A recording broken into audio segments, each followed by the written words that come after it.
Pois bem, tá começando o julgamento dos terroristas no STF, sabia disso? Pois bem, o que está acontecendo?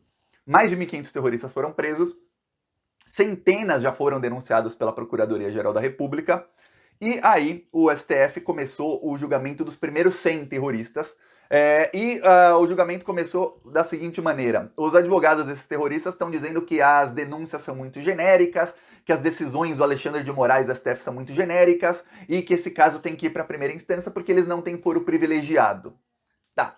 A Procuradoria-Geral da República defendeu que o caso fique no STF. O juiz, o relator do caso, o Alexandre de Moraes, ele tomou a decisão de que o caso fica no STF. Aí o Alexandre de Moraes, no voto dele, ele dá o primeiro voto e os outros podem votar com ele ou sem ele. Eu vou falar, essa votação vai acabar 10-1 ou 9-2, talvez até 11-0, viu? Com o voto do Alexandre de Moraes aí. Tá. Ele disse o seguinte: olha, esses 100 terroristas não têm foro privilegiado, mas aí eu vou ler palavras do Alexandre de Moraes, não é o Tiaguinho aqui não, hein? Há figuras com foro privilegiado que são investigadas em 2 inquéritos: no inquérito das fake news e das milícias digitais e no inquérito dos atos de 8 de janeiro, como o senador Flávio Bolsonaro e o deputado federal Eduardo Bolsonaro. E também os deputados Biaquices, Carla Zambelli, Ottone de Paula, Felipe Barros, Luiz Felipe de Orleans e Bragança, que são aliados do ex-presidente. Aí você vê que ele citou.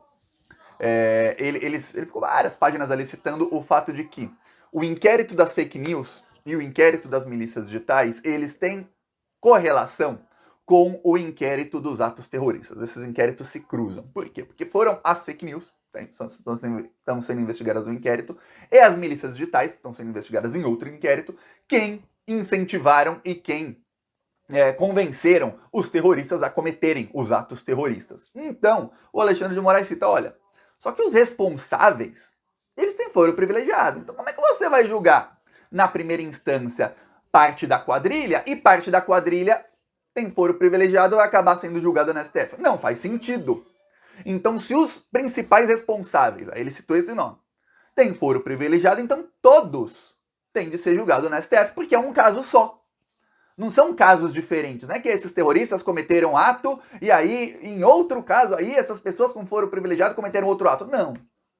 Tá tudo interligado no mesmo caso. Por isso, o caso todo fica no Supremo Tribunal Federal. Só que o Alexandre de Moraes vai além. Ah, não, falou só isso. Não. O Alexandre de Moraes vai além.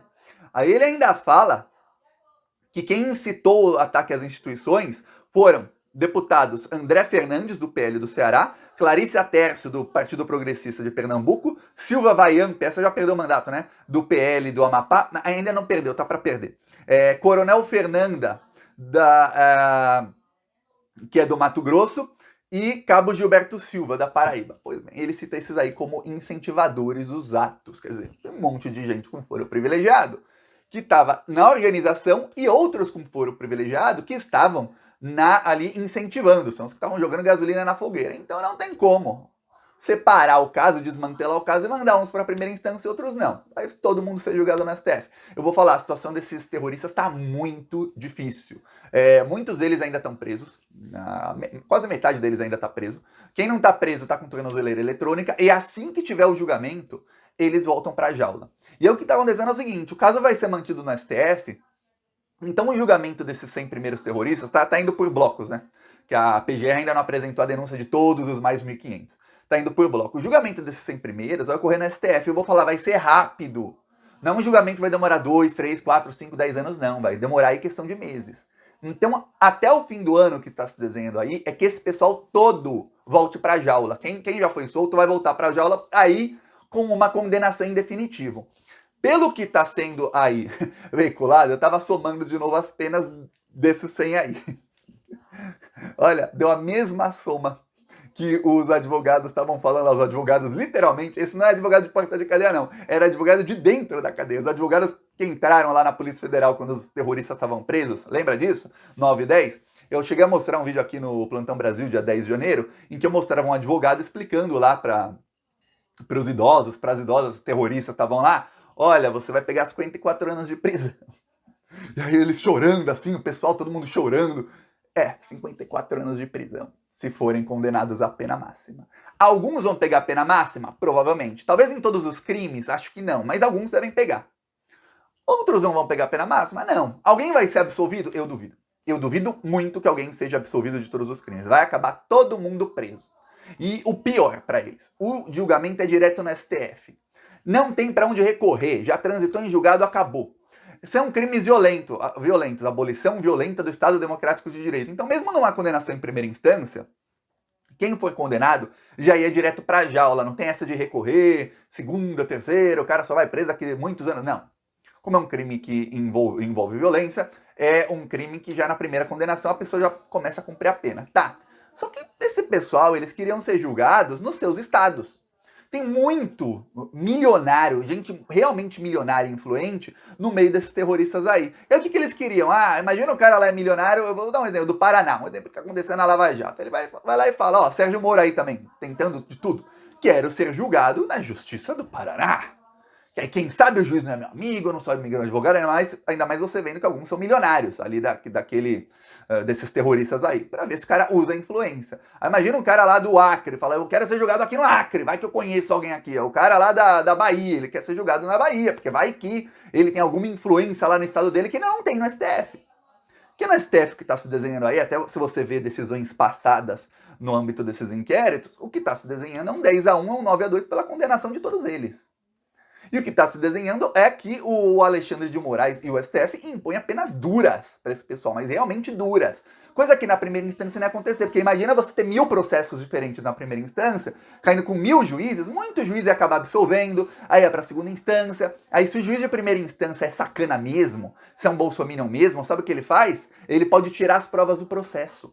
E aí o processo, quando chega na segunda instância, ele não aceita uma prova, faz alguma coisa. Aí quando chega na segunda instância, aquele terrorista que foi absolvido por um juiz amigo, ou por um juiz que também é bolsominion, não precisa ser amigo, né? Só ser bolsominion. Sabe o que acontece? O tribunal da segunda instância não consegue condenar, porque não tem as provas. Foram retiradas do processo. Isso aconteceu, por exemplo, eu vou te dar um exemplo, no caso do Lula, do Triplex, todas as provas que o Lula, até auditorias, tudo mais, que o Lula colocava para provar que ele não era dono do Triplex, o Sérgio Moro recusava.